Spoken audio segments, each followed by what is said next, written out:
don't want to come to me, then I'll come to you people and lay out the truth. I am ranked number one. One! That means I'm the best. But this bum been taking the easy matches, fighting other bums. I'm telling you and everybody here, I'll fight him anywhere, anytime, for nothing. But you people ain't never gonna see it happen because he's gonna retire. You see, he don't fight no real man. He fight himself. What? How's it going out there, my beautiful boxing family? It's Tuesday, September 29th. Oh yeah, it's that time again. Mayhem in the Morning with your boy, AJ Rage. Let's talk about the Charlo's fights over the weekend. Right now. Open up the gates, welcome to Mayhem!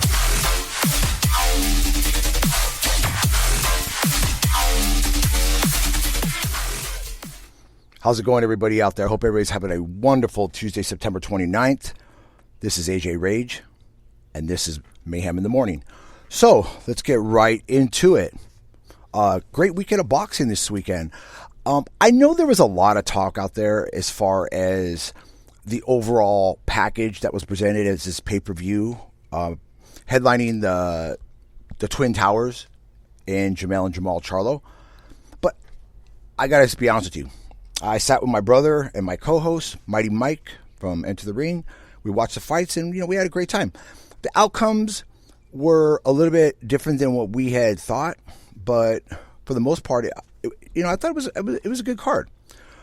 I'll go briefly just through it. So let's get right into Jamal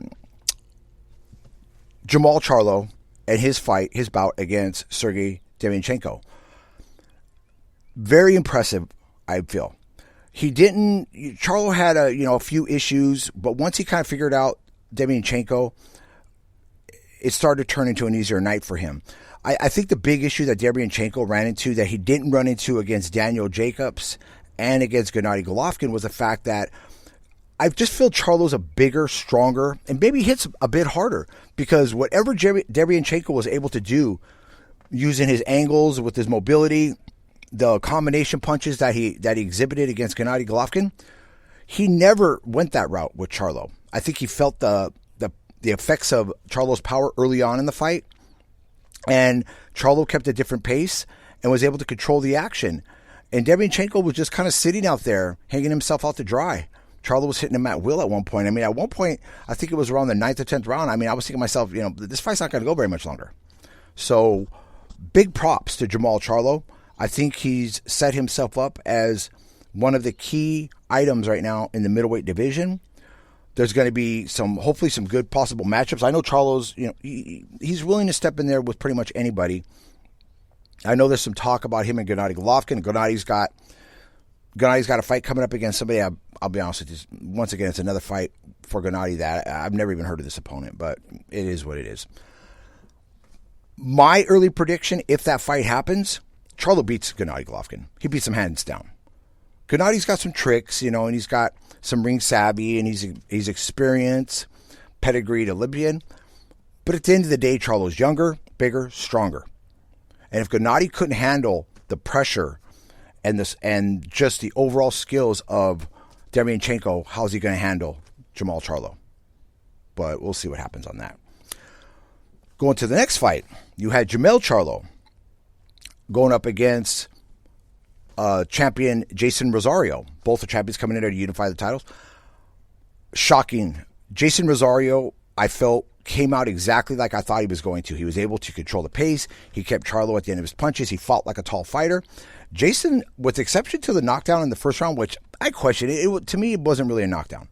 But I think he was more off balance, got his foot stepped on. But obviously Charlo's power was exhibited in just the overall outcome and what happened at the end of the fight in the 8th round. The first 4 to 5 rounds, I believe boxing scene and other ones, including me and my brother, was a sweep for Jason Rosario. And it was looking like Charlo, he looked a little frustrated in the corner, and you could tell, he was kind of searching what he had to do, but he changed a few things up, and Jason Rosario just kind of, that's one knock that we were talking about going up to this fight was sometimes he comes in a little reckless and he paid the price. But this time it was just a weird punch. After the knockdown, Charlo came in and caught him with what looked like a jab to the body, and must have just caught him in the perfect spot because Rosario went down, and for a few moments there, it really looked like Rosario was in some serious trouble. It looked like he couldn't breathe, and then it looked like he got very lethargic, and it looked like he passed out for a second.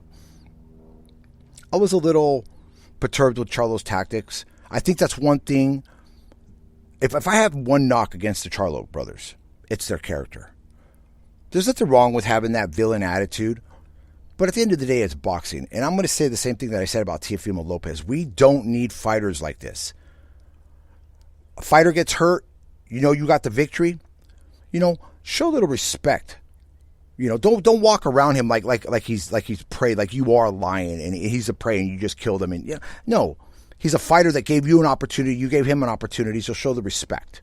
So that's something that Charlo's got to work on. But other than that, it was a great outcome for him. He looks on to bigger and better things. As far as in the division, I don't know really what their next step is and who they're going to talk about possibly facing, but we'll see. Another fight that happened on the night was a fight between undefeated Luis Nery going up against Aaron Alameda. There's a lot of talk about Nery and his potential. I know there was some talk at one point about him and Inoue.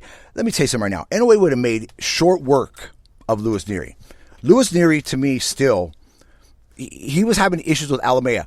I don't understand Alameda's logic going in on this fight. He knew what he had to do. All he had to do was let his hands go.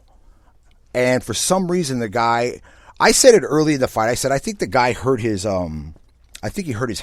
I was explaining to my brother. But there was just something off because he just kind of shut down. And, he has a very, very, very well-educated jab, but you can't win a fight with just a jab. Nery was tired. The body punching, anybody who's a future opponent going up against Luis Nery, the script has been written. Go to his body.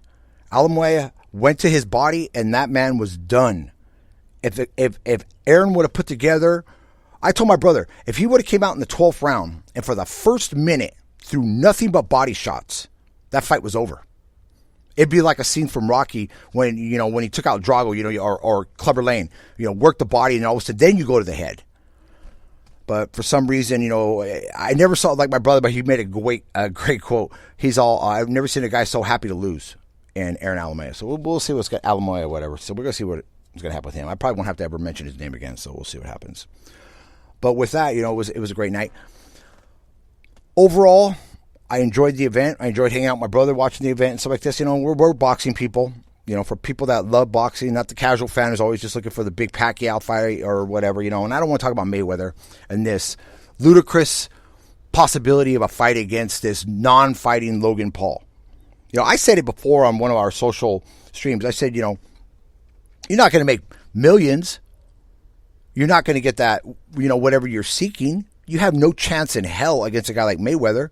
I'm just tired of Mayweather making a joke and this mockery to boxing, between fighting a guy who can't fight, Conor McGregor. We'll talk about that tomorrow and that joke. And then you fight this, Jackie Chan, the kickboxer or whatever.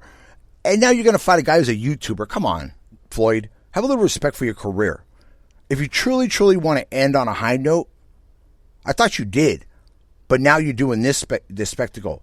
You can't, you're not relevant anymore in boxing as far as being a contender or a champion. You can keep your glossy record. You want to come back and impress me? Come back and impress me, and I'll tell you what. Take on a guy like Errol Spence or somebody else. Fight Canelo again. Let's see. But we know that's not going to happen. So, big fight this Saturday. I tell you all out there, don't miss this fight. We have the amazing Jose Chon Zepada, who will be going up against Ivan Baranchak. Anybody who knows anything about Zepeda, just a well-rounded fighter, amazing fighter. He's got power. He's got his defense is amazing. His footwork is amazing. You look at the guy's 2 losses. Like I said, I'll say it again. His loss against Terry Flanagan was a joke. He basically popped his shoulder out.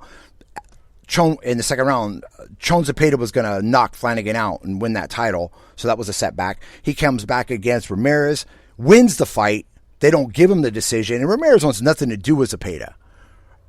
So anybody, every single person out there in boxing, between writers and hardcore fans, I'm not talking casual fans because they don't know what to look for in a real fight, scored it for Zepada. Branchak's been running his mouth. The thing is Ivan, he's a rough tumble kind of guy. It reminds me of like a Rushan Block, but let's be honest. He's got very little chance against Zepada. He's got the puncher's chance. Now, this has just been declared a WBC silver belt eliminator. So that means whoever wins this title is going to get a title shot. They haven't declared who it's going to be against, but the future looks very bright for Jose Chon Zepada, who's about ready to really inject himself into that division. And there's going to be a lot of good matchups. And I just, like I said, I encourage people to really look at it. Stop looking at the guys that don't want to fight anybody and look at the guy who's there to fight. And that's Jose Chon Zepada. So with that said, everybody, once again, watch the Zepada Branchak fight this Saturday on ESPN Plus. Do not miss it. I'll see you again tomorrow morning. Once again, this is your boy AJ Rage, and this was Enter the Ring.